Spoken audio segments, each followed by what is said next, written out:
Aircraft carriers have assumed the role of naval capital ships during World War II and have not relinquished it since. Their importance is such that all navies can be divided into two kinds, those with aircraft carriers and those without, with other major surface ships being essentially reduced to the role of escorts for the carriers. Since their combat power resides chiefly in their air component, aircraft carriers are very flexible combat units, and even old ships can remain modern as long as they can operate newer aircraft designs. Since the 1970s, Russia has been one of the navies which has operated vessels carrying fixed-wing aircraft, starting with the 4 Kiev-class aircraft-carrying cruisers. However, their main armament was the powerful battery of 12 long-range Basalt anti-ship missiles, while the 12 Yak-36 vertical takeoff fighters played a supporting role. Unlike the US aircraft carriers, the Soviet ships were primarily defensive in nature, as their mission consisted largely of keeping NATO carrier battle groups with their nuclear cruise missile carrying warships away from USSR shores. The admiral of the fleet, Kuznetsov, is a linear successor to the Kievs. At 55,000 tons load, it is a little more than half the displacement of US supercarriers, and its aircraft capacity of about 40 fixed-wing aircraft is also much smaller than that of the US ships. It makes up for it by carrying 12 Granite anti-ship missiles, which it would use in concert with other heavy missile-carrying platforms, such as the Tu-22M bombers, Kirov and Slava cruisers, and Atlant submarines, against NATO carrier groups. Its aircraft were also intended primarily as a defensive weapon, to protect its own ships against NATO air attack, rather than to launch attacks against surface targets. The Admiral Kuznetsov also carries a massive battery of short-range Kinzhal and Kortik anti-aircraft and anti-missile systems, in addition to active and passive torpedo countermeasures that make it one of the best defended ships in the world. While effective in its intended role, the Kuznetsov's design, which includes no catapults but only a forward ramp for launching aircraft, significantly limits the effectiveness of its Su-33 fighters. As a result, the 14 Su-33s that are permanently assigned can only carry air-to-air missiles, including the air-launched Moskit supersonic anti-ship missile, as well as extra fuel tanks and other stores. They could not take off from the ship using the ramp with such a heavy load. The Kuznetsov also cannot carry heavier fixed-wing aircraft, such as airborne early warning aircraft needed for beyond-the-range radar coverage. The two-stage modernization and upgrade program for the Kuznetsov is the result of the Russian Navy's awareness of these shortcomings and desire to rectify them. The Russian Navy procured 20 MiG-29 multi-role fighters for use on the carrier. The much lighter MiG has the advantage over the Su-33K, as it can effect a ram takeoff with a respectable air-to-ground payload. The new Naval Fighter Regiment is currently training using their new aircraft on land-based carrier deck simulators and will be based on the Kuznetsov starting in July 2016. Admiral Kuznetsov will then carry out a training cruise off the coast of Syria, where its MiG-29K fighters will likely participate in launching airstrikes against the militants in Syria. Though the currently very fluid international situation does not preclude it being used against ISIS in Libya at the behest of the Libyan government. However, after the Syria cruise, the Kuznetsov will undergo the second and much more extensive phase of its modernization. Its granite battery will be removed, though it has not yet been reported what it will be replaced with, whether newer missiles such as the Onyx or the Caliber, or more hangar space for its fighters. The fact that the Russian Navy is willing to dedicate considerable resources to the Kuznetsov indicates that it is in the carrier game for the long term, and that it is already looking to its successor.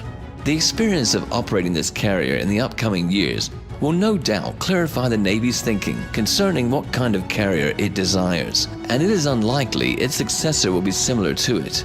It will most likely be a full-fledged aircraft carrier with catapults and nuclear propulsion in order to operate a full range of aircraft and fully exploit their capabilities.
One of the key sectors of Russian military modernization is its tank fleet, which still includes many unmodernized T-72B and T-80U tanks.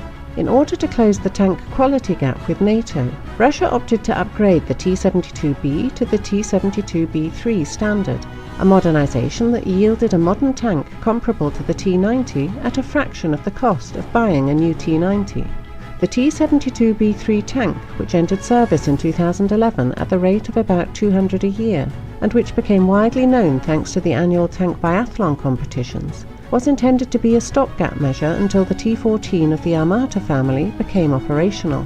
According to statements by the Uralvagonzavod, Russian procurement plans entailed the purchase of 2,000 T-14 MBTs. These plans appear to have been modified due to several factors which appeared in the last 2 years. The first was the crisis in Ukraine and the heightened state of conflict with NATO. The crisis raised the need for a truly modern MBT comparable to NATO's tanks to become operational as quickly as possible. While the T-72B3 can be fairly described as a modern tank, it is still inferior in some respects to the latest NATO Leopard 2A6 and M1A2 Abrams tanks. Secondly, the basic T-90 design was also rapidly becoming dated, which reduced its international competitiveness, as evidenced by the success of Ukraine's Aplot tank in the 2011 competition in Thailand, where it won over the T-90. While the T-90 has enjoyed considerable export success, including major contracts with India and Algeria, it is now facing the prospect of being eclipsed by more recent designs from China and even Ukraine. Third, even though Ukraine proved unable to fulfill the Thailand contract in a timely manner, producing only 5 tanks a year in 2014 and 2015, the Russian leadership has to consider the worst-case scenario of Ukraine ramping up a plot production for domestic use with NATO's assistance. Fourth, Russia's economic crisis, caused mainly by the rapid drop of oil prices, means that the ambitious military modernization plans face the need of being as cost-effective as possible. Fifth, the T-14 is a radical design featuring many revolutionary technologies.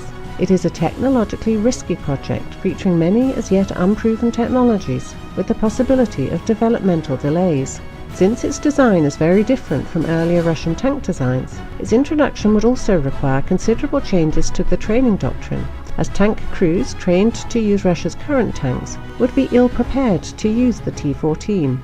As a result, it would be unlikely that Russia could field a sizable and fully operational T-14 force before 2020 at the earliest. The change to Russian procurement plans induced by these factors became apparent in the summer of 2015, when the Russian MOD announced its T-90 fleet would be modernized to the T-90AM variant. This version of the T-90, known by its export designation of T-90SM, was developed in recent years, apparently in response to the T-90's aging and the emergence of viable Chinese and Ukrainian competitors, and was not intended for adoption by the Russian military. However, the need for a quicker and less expensive alternative that would fill the gap until the T-14 became available compelled the Russian MOD to take a second look at the T-90AM, which has the advantage of using already existing T-90 hulls, is a mature project with few developmental risks, and whose familiar layout means Russian tank crews can readily transition to the new design. At least one T-90AM with the 2A82 125mm tank gun developed for the T-14 is undergoing tests at Nizhny Tagil, and upgraded vehicles could be delivered to Russian units as early as 2016 if the Russian MOD desires it. Therefore, by 2025, Russia's tank fleet is likely to consist of about 1,000 T-72B3 tanks, 400 or so T-90AM, and about 500 T-14s, with their numbers steadily increasing. This force would have both qualitative and numerical superiority over any conceivable combination of Russia's opponents at that time.